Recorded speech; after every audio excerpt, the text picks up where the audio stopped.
Send it in. Hey everybody.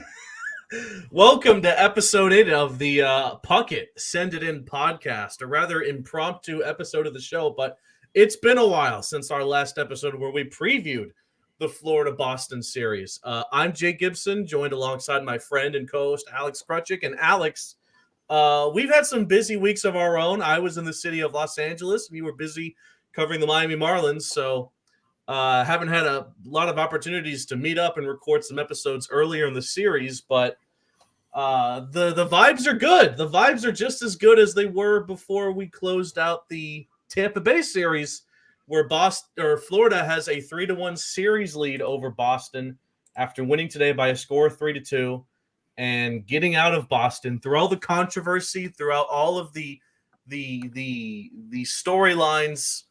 Leading up to this game, Florida did what they had to do and took care of business.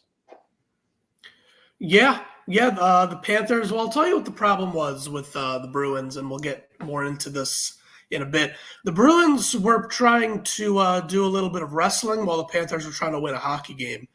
And Right. I think that, these games are decided by how well you play hockey and not how well you hit guys. And so the Panthers were better at playing hockey tonight. And so I think that's why they won the hockey game. So before we get more into tonight's game, again, we haven't really talked about this series at all. So let's very quickly, Alex, run by the first 3 games, talk about what we saw. So let's start with game 1, in which Boston won by a score of 5-1. Now, Alex, I did not see any of this game. I was over at lovely Dodger Stadium, by the way, very lovely ballpark. Got to see the Dodgers roll the Marlins. It's crazy that we happened to be in Los Angeles the same weekend that the Marlins were in town playing the Dodgers. So of course we had to sneak out and go to a Dodgers game.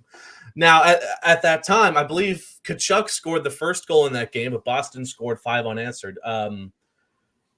So I don't know. I kind of need you to explain this one. What happened that gave Boston the ability to get by Bobrovsky in game 1?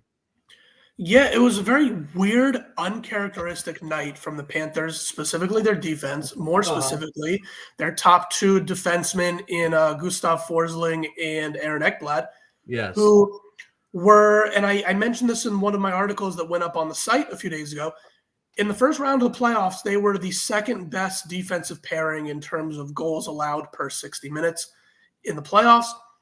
But you don't even need numbers to tell you, like, these 2 guys were great together during the regular season. And not only were they great together, but the entire defense from both the defensemen and the forwards for the Panthers were pretty solid all year.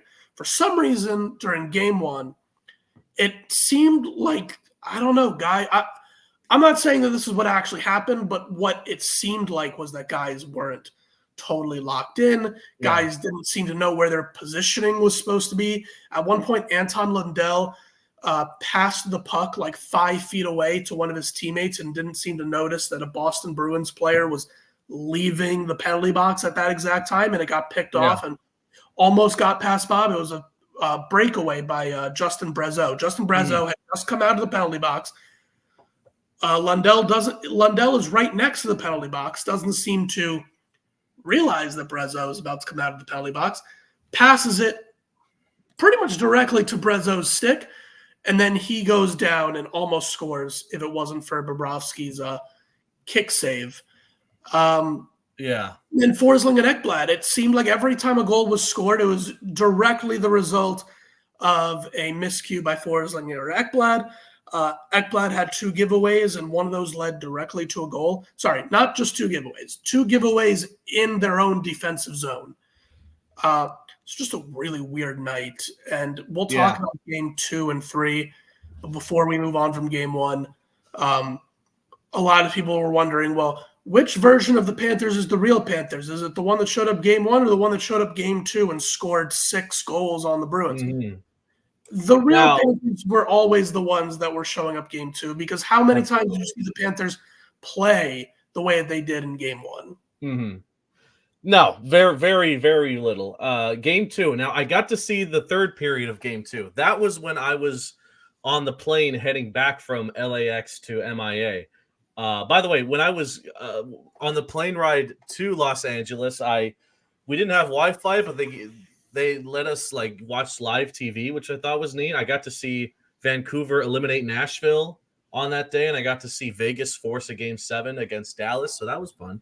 But Game 2 between the Panthers, I got to see the third period, and I didn't see any hockey in the third period. I saw an all-out food fight, beach brawl, wrestling match between. It was like WWE, but they Yeah. gave the guys like hockey props and said, "Hey, if you occasionally want to play hockey, just do it. But you're a wrestler first and foremost." In Game 1 and Game 2, the first team that scored did not win that game, and that was the case in the first period. Coyle scores for Boston, and after that, 3 goals in the second for Florida, and 3 goals in the third for Florida. The icing on the cake was the final goal, a shorthanded goal by Montour to really just eliminate Boston's hopes of winning. So how did it get to that point, Alex, where the third period just turned into a bleep measuring contest between the Bruins and the Panthers, and with the Panthers ultimately coming out on top, not just physically, but on the scoreboard as well? Yeah, well, I can tell you what happened with the scoreboard. Physically, I think it was just 2 physical teams getting into extracurricular activities when the score was out of hand. There was nothing specific, nothing like what we saw in Game 3 that we will surely talk about in a few minutes. But Game 2, what had happened was they played that first game of the Boston series with lines that were the same as at the end of the Tampa series. So remember, the last 2 periods of the Tampa series, Paul Maurice put Verhaeghe, Barkov, and Tkachuk, your 3 best scorers. Well, I guess, and Reinhart in the second line. But Verhaeghe, Barkov, Tkachuk all together on the first line made everything very top-heavy. And he said that he did that because of Braden Point, Nikita Kucherov, and Steven Stamkos all going up on the same line for Tampa. So he felt like he had to do it. And then remember, the Panthers put up what was the exact amount of goals they put up on Tampa? I remember it was a bloodbath in Game 5. Yeah. So Maurice Panthers head coach Paul Maurice decided to continue with those lines into the second round, where you have Verhaeghe, Barkov, and Tkachuk on that first line, very top heavy, and then Luosterainen, Lundell, and Reinhart on the second line, which had been pretty successful during the regular season. And then it kind of falls off with due respect to Evan Rodriguez, Kevin Stenlund, and Vladimir Tarasenko, who have been great depth pieces, but they're all alone together on that third line. And then Cousins, Lorentz, Okposo on the fourth line, which has remained unchanged. Yeah. They didn't look great in that first game. They didn't look great in the first period of Game 2. But in the last 2 periods of Game 2, Paul Maurice went back to the lines that they had been using for a majority of the regular season. Vladimir Tarasenko, Barkov, Reinhart on the first line, Verhaeghe, Lundell, Tkachuk on the second line, then Luosterainen, Stenlund, Rodriguez on the third line, and then the same fourth line as always. And that's really when the defense looked a lot better and when the offense started getting more looks. Yeah. Barkov, by the way, 2 goals, 2 assists in that game, played a classic Barkov postseason performance. I think when I look back at the game, I can still see Tkachuk absolutely clocking. I believe it was Pasternak right in the face, knocking his helmet off in one of many brawls. I believe it was Pasternak. It may have been March. I think it was Pasternak. Wait, and which moment are you referring to? Sorry. When Tkachuk punched him so hard in the face that his helmet fell out and took him to the ground. Yes, that was David Pasternak. That was a fantastic. I don't know how I forgot that. 2 stars on their own team. These aren't grinders. These aren't fourth liners. They're 2 stars that were going at it. Pasternak went to his coach, Montgomery for the Bruins, and said, "Hey, I'm gonna go fight Tkachuk if that's cool with you." Then he said, "Yeah, that's cool with me." Game was way out of hand at that point. Yeah. It was a fantastic fight. Usually, I'll explain it for the audience that may not have seen it somehow. I don't know how you haven't already seen it, but if you haven't already seen it, usually in hockey fights, you'll see 2 guys kind of like play chicken with each other. Like they'll flinch at each other, they'll throw fake punches, and then like they'll get a couple of hits in. With this fight, they just both went at it right away. No hesitation, no flinching, no bluffing. Just went right at it. Fell to the ground together, and then kept fighting on the ground. And then they both got up and started continuing fighting when they got off the ground. It was a fantastic fight. So game 3. And again, we've spent quite a bit of time talking about the first couple of games just to sort of recap what's gone on since we haven't been here in a while. But game 3 was really important to game 4.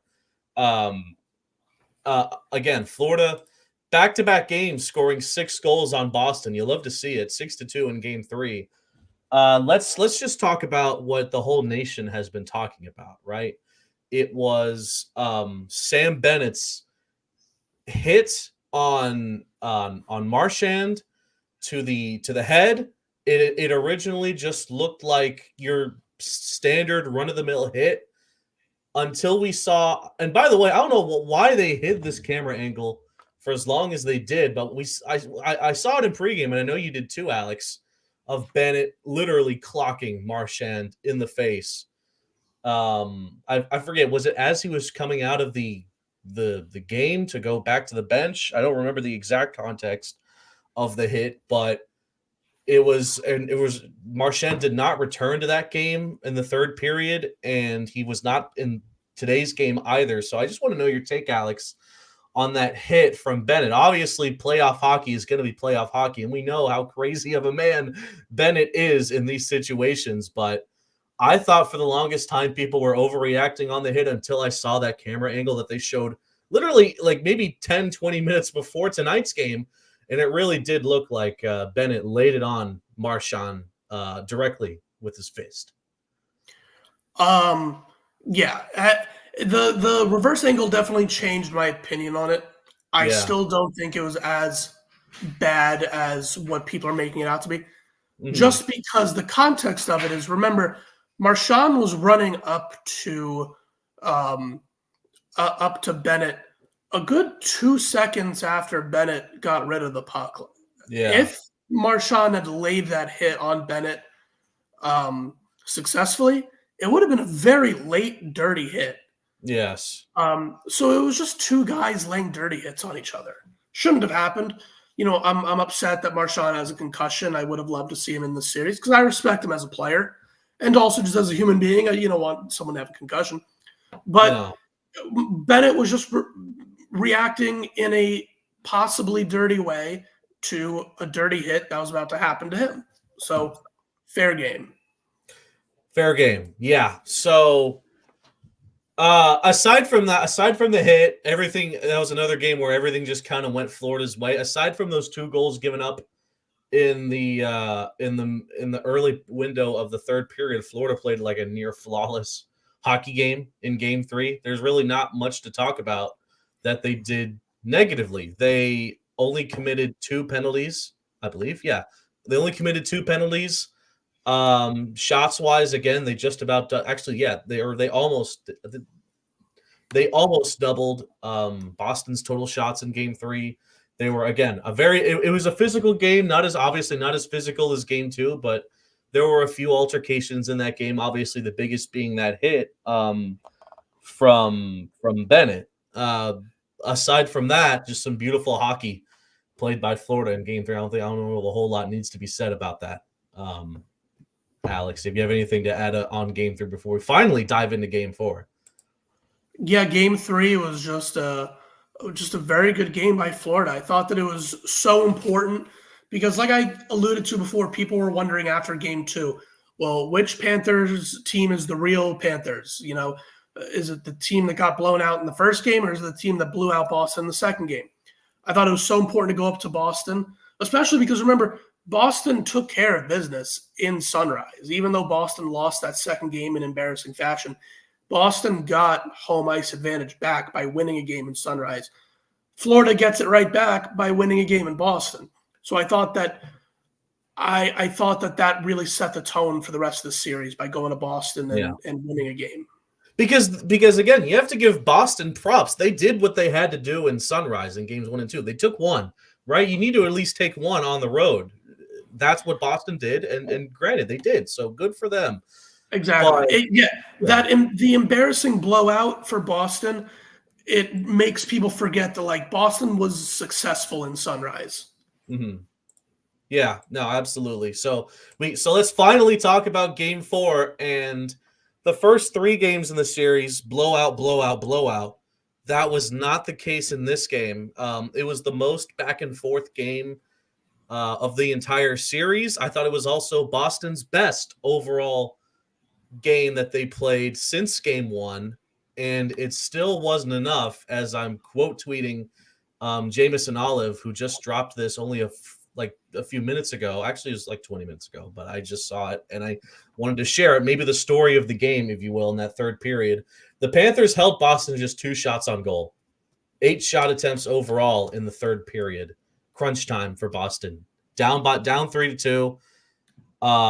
Empty net, a power play opportunity. So, with all that said, Florida probably played their best defense so far in the postseason in the third period against Boston tonight. Boston got penalty opportunities all game. I think they cashed in on one.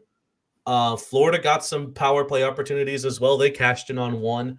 It was a defensive chess match, and Florida ultimately held firm. Was down 2-0 in the first, and then scored the last 3 goals of the game to take it.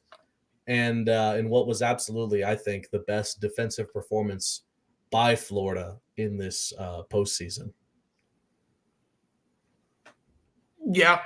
It was 14-2 in shots on goal. Boston has a knack, especially in these playoffs, to come back and keep pushing. You saw it on a Friday night. Was it Friday or Saturday? I forget what day it is. Friday. Friday in Game 3, where the Panthers were up big. We were already planning the round 2 parade, and Boston came back with 2 quick goals in the third. Yeah. So you knew that they were going to push back, but really, like, the Panthers played their best defense in the third period. Like it almost actually got better. Man, what stat wise, again, the shot difference tonight is insane. 41 shots for Florida, only 18 total for Boston. That's according to ESPN there. And despite that, it was still a very close game. It was only 3-2. Physicality wise, once again, we've seen similar numbers throughout most of the series, around the 40s, the high 40s to low 50s as far as hits. That was no different today. Even statistics across the board today, I'd say. And again, both teams had their opportunities with the power plays, right? They both had their chances. Boston fans, love them or hate them, they're very passionate about their teams. There you go. They ripped the refs a new one all game today. However, the refs were not the reason that Boston did not only shot maybe 1 shot on goal during that power play with 5 minutes to go. Boston's, for as great as Florida's defense was, and again, Boston's offense in those final 5 minutes was absolutely terrible. Boston's offense in those last 5 minutes was not a playoff hockey team's offense. Florida just had their way. Their takeaways in that stretch were absolutely unreal. Swayman literally had barely any opportunities to even get out of the ice to give Boston that man advantage. There was also some icings and offsides calls with minutes to go, which also kind of screwed them over. Boston self-imploded in the second period, and especially in the third period. They played some of their best hockey this series in the first, but in the second and third period, they looked like they did not belong here in the second round of the playoffs. Yeah, like I said earlier, it felt like their focus was elsewhere. It felt like their focus was just more on getting even in the physicality aspect of the game as opposed to actually playing hockey.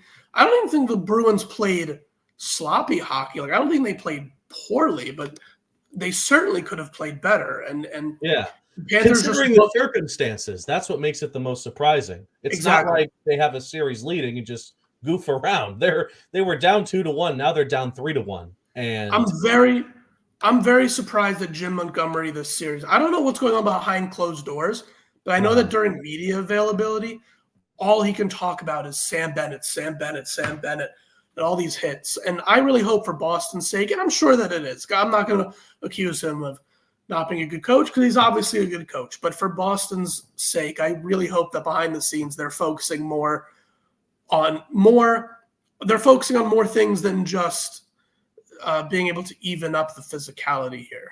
Yeah. Because sorry, Jake. Because there is, I'm not naive. There's something to be said about being physical in a hockey game that helps you win. Obviously, that's the Panthers' whole MO. But there comes a point where you are so focused that you're almost cheating the game and forgetting other parts of the game. You have to be good at both. And that's why the Panthers have been so successful this year. They've been able to be physical and also play really good hockey.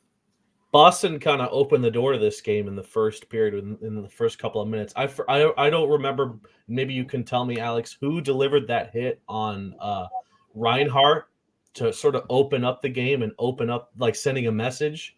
It was Charlie McAvoy leaving the Panthers defensive zone. They were transitioning to offense. Reinhart did not have the puck at any point in that sequence. No call. No call. Should have been interference. Wasn't called. I don't know if the refs missed it or, and this is the cynical side of me, if the refs just decided we're going to let you get one. You couldn't help it. You can't help but feel like that's the case. Because there was a similar play in the third where, who was it? Someone knocked over Kachuk. Yeah. And they were called for a penalty. Yeah. So Pastrnak gets the first goal of the game just about 9 minutes in on the power play. Carlo gets an unassisted goal 15 minutes in. And at that point, it felt like Florida was not in it. I mean, it felt like Boston came out as the more hungry team in this game, which is what you would expect, right? You would expect a team down 2-1 in their giving up that second loss in their own stadium, that they would come out the more hungry team. And obviously it makes sense. And Boston in that first period was a dang good looking team, but give Florida credit. They obviously did not give up.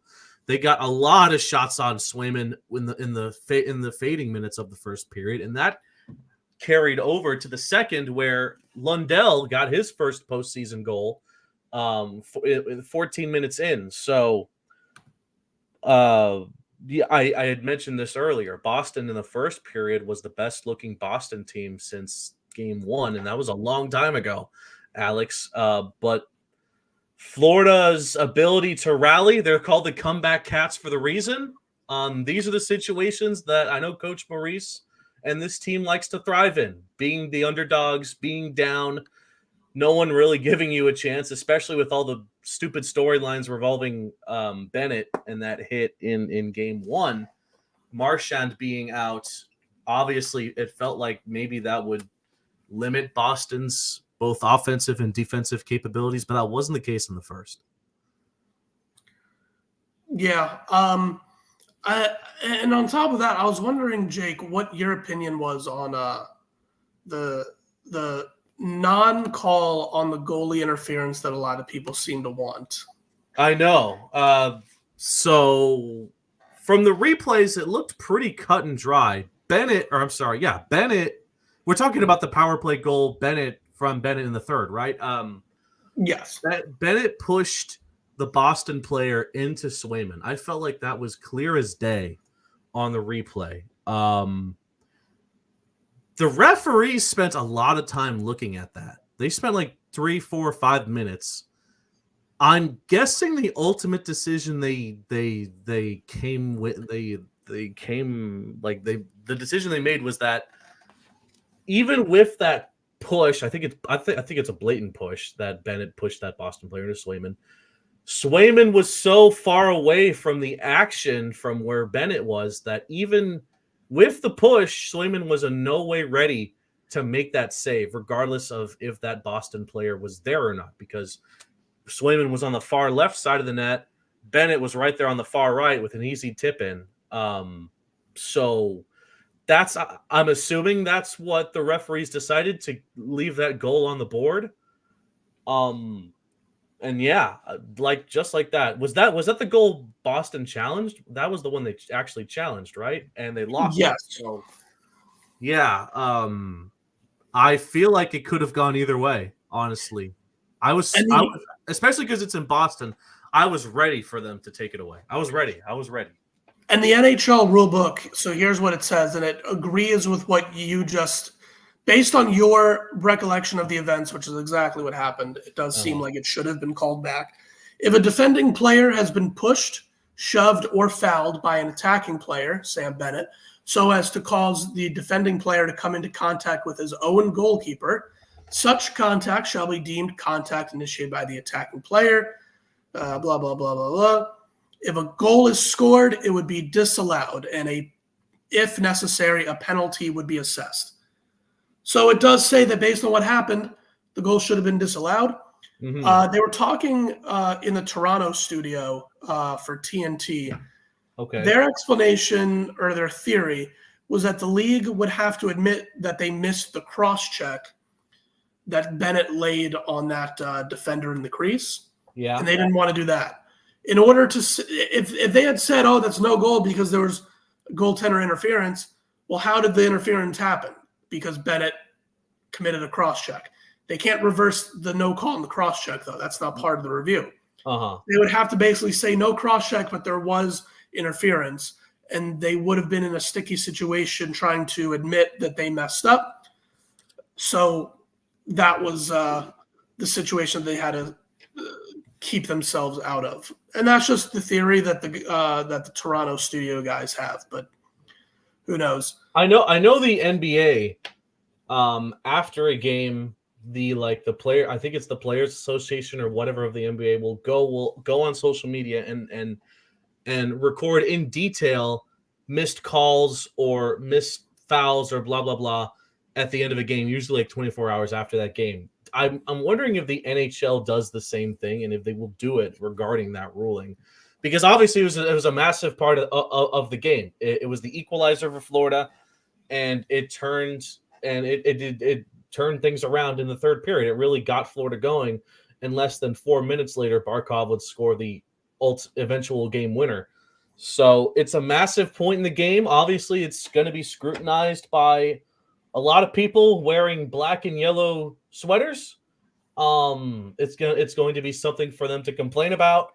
But at the end of the day, that did not cause Boston's offense to look flat with minutes to go and with almost everything given to them to get a goal before the clock hit 000. So, 2 games with controversy surrounding them due to one reason or another. Obviously, they hit on Marchand, which is taking him maybe out of the series, and now this to some missed call on Bennett. So, interesting stuff, Alex. Yeah. It was. I'll be curious to hear Jim Montgomery's media availability, which should come tomorrow. I don't know if it's. I don't know if these teams are traveling or not. I can probably look it up actually, what time their flights are. I don't know what the media availability schedule is tomorrow for Boston. I would be very interested to hear what the explanation was, because I don't know. So the NHL doesn't have a public last 2-minute report like the NBA has, like you mentioned. Yeah. But I'm sure Jim Montgomery and maybe even Paul Maurice will get an explanation as to why that wasn't called. Let's see. So it seems like one of these teams, I don't know which team this is, but one of the teams is leaving tomorrow morning at 11:30, coming down here. Let me find out who that is. Not that it matters. But, yeah, very interesting because, by the letter of the law, I'll admit that should have been taken back. But like you said, it doesn't affect how poorly the Bruins looked on offense. Yeah. Obviously, without Marchand, a lot of their options went away. This guy on social media is roasting Pat Maroon. 2 days ago, no goals, no assists, no shot, 1 shot on goal. And today for Maroon, no goals, no assists, no shots on goal. I don't think that's really related to the discussion. Obviously, Boston has a lot of problems on their team right now, and the big one being the loss of Marchand. This is a team with championship level experience, right? Let's get that straightened out. This is a team that knows how they have to perform in the postseason to move on. Today was after the first period. That was not the case for Florida. It felt like media-wise, the only answer for Boston in this game was to out-hurt Florida. I don't know if you've been following Dave Portnoy's Twitter account or X account and how he was rooting for Boston to absolutely headhunt Florida players today. But as you mentioned earlier, that's not how Boston should have handled this game. They should have just been focused on matching Florida's absolutely incredible offense in this series, and they didn't do that in the end.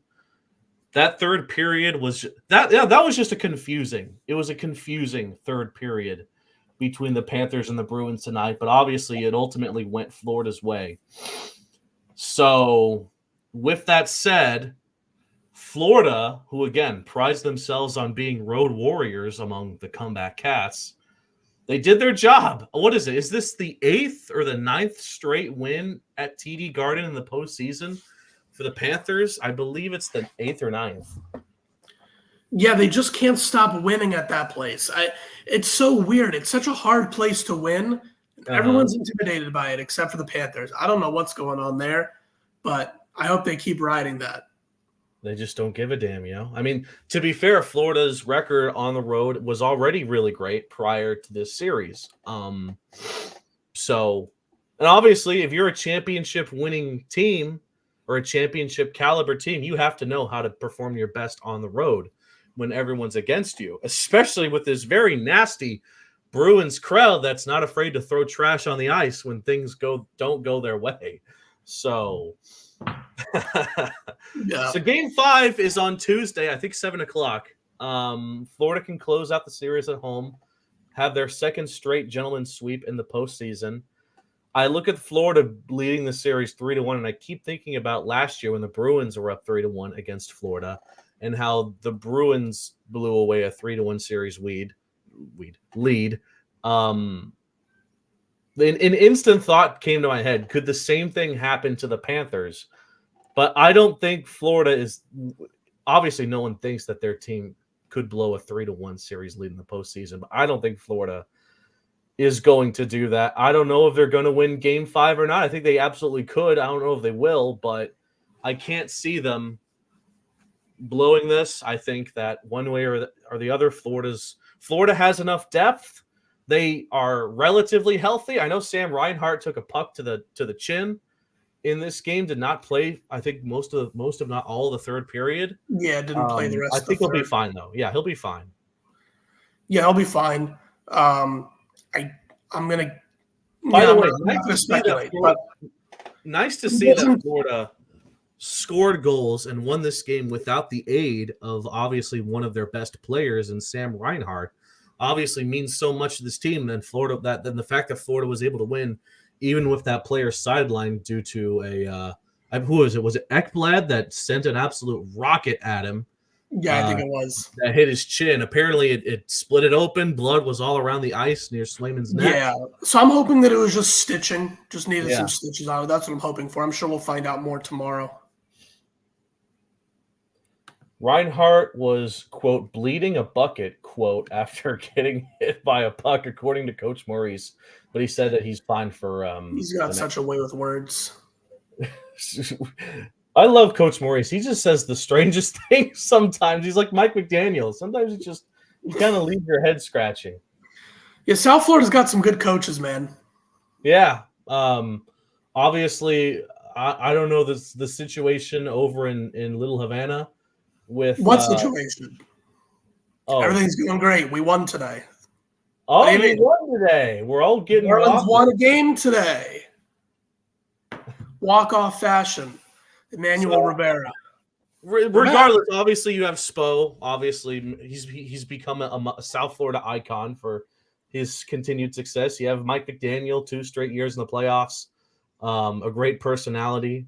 I dressed up as him for Halloween. That's how awesome he is. Skip Schumacher won Coach of the Year last year. The Marlins are not looking their best right now, but I don't know. There's still a long season to go. And then you have Coach Maurice, who's looking to bring his team back to the championship for the second straight year.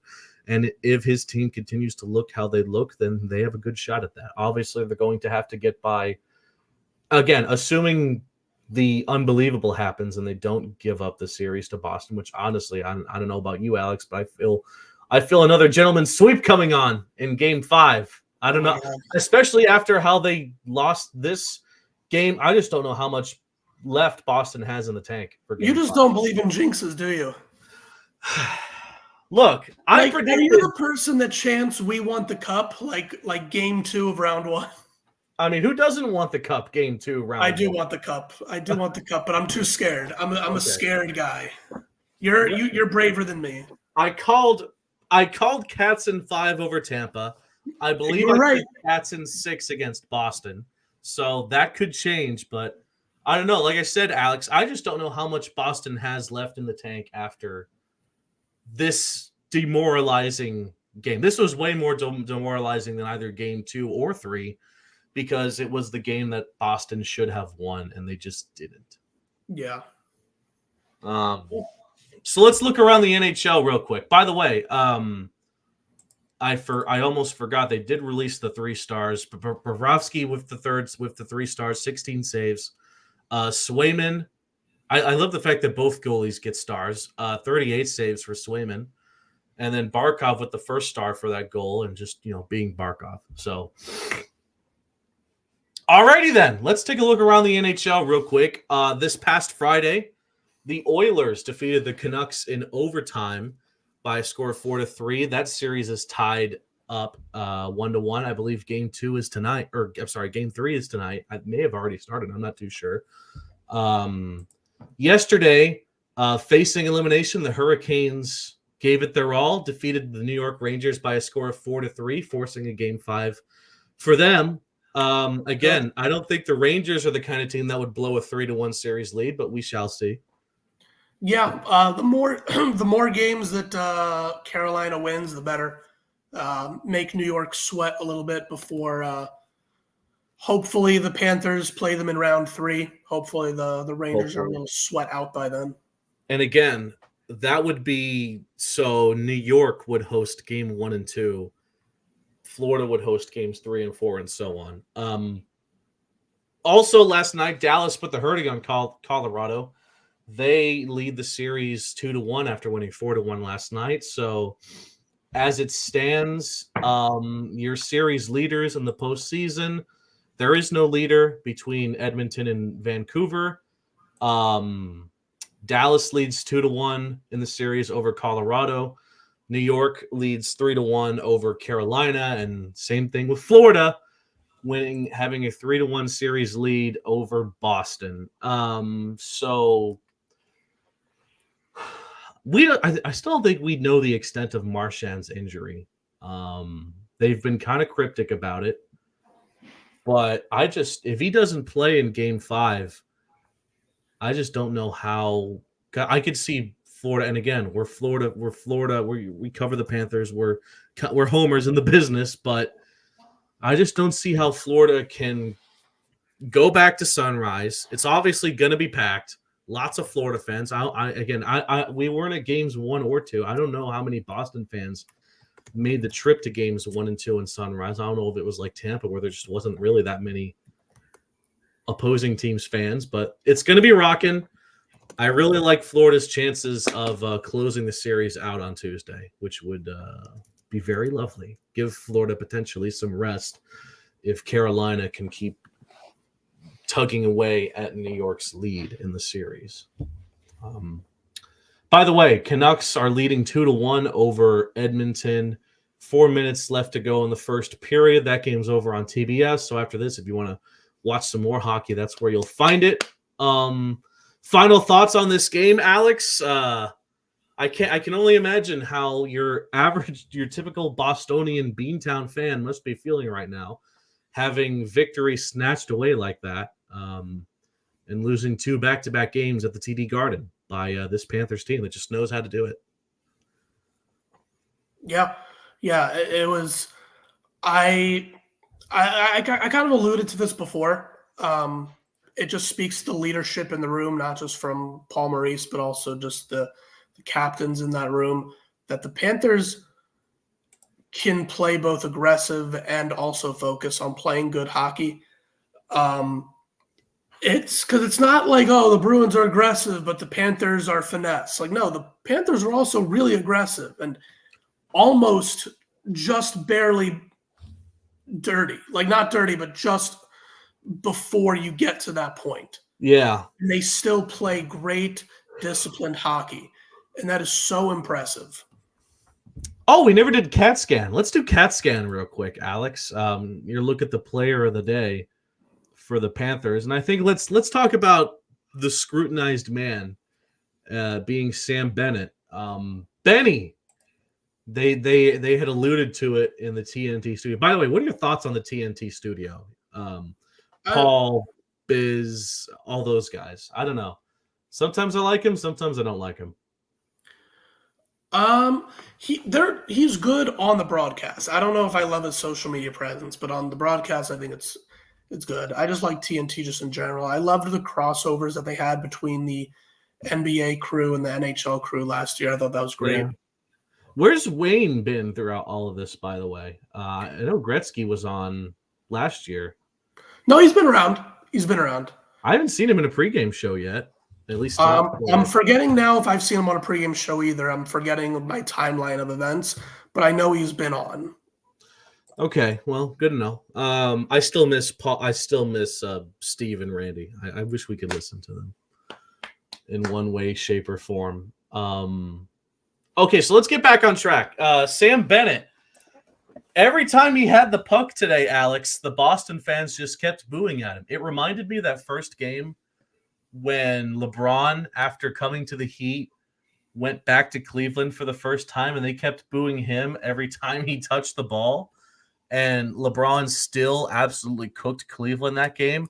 It felt the same whenever Sam Bennett had the puck tonight. 4 shots, 1 goal, 1 very controversial goal, but still a really big goal, and 5 delivered hits on Boston players. That TNT crew alluded to Bennett being a tough, physical, crazy, nasty hockey player, and that's exactly what you want for a postseason run, to have a player like Bennett on your team. And he delivered an absolutely fantastic game tonight. Yeah, it was. He's their boogeyman. He really is Boston's boogeyman, and someone referred to him as an identity player. One of the Panthers players referred to him as an identity player because the things that Paul Maurice wants the Panthers to be, he exemplifies all of that as an individual. Being smart, being disciplined, being aggressive, being tough. So Boston, when they're sleeping in their hotel room in Cancun in a few days, they're going to be having nightmares about Bennett and how he terrorized Boston in this series. The vibes are really nice right now, Alex. Up 3-1 over Boston. Again, it's the same thing with Tampa. My personal two most hated teams in the NHL, Tampa and Boston. Florida has been gutting them both. They gutted Tampa in 5, and they might just gut Boston in 5. And it's a good feeling, Alex. It is truly a good feeling. Alrighty then, I guess we'll wrap up here. Again, your final score, Florida 3, Boston 2. They take a commanding 3-1 series lead over the Bruins as they look to get back to the Stanley Cup Finals.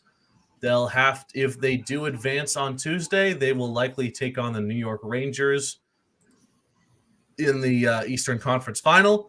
But for now, they'll look to close out the Bruins this upcoming Tuesday, May the 14th at, let me get the time right, 7 p.m. I believe that'll be on ESPN. That'll be on ESPN on Tuesday. Obviously, Florida's going to be favored. Should be a fun game. Hopefully, they'll get it done then, and we won't have to go back to Boston again and risk, being in Boston and having to be around that stupid city of Boston. if you're a Heat fan, by the way, you got to be loving this series. Just seeing a Boston team get manhandled by a South Florida team, something that obviously did not happen in that Heat Celtics series in the first round. So that's how I'm viewing it, by the way. Alrighty then, Alex. Fun day, fun episode. Let's try to do this again after Game 5, see what happens, and go watch some hockey. Go to TNT. Go watch Vancouver. In Edmonton, the Canucks just scored again, so it's a 3-1 lead for Vancouver in the first period. So go check that out. For Alex and myself, we're saying so long. Go watch some hockey. And let's go home, baby.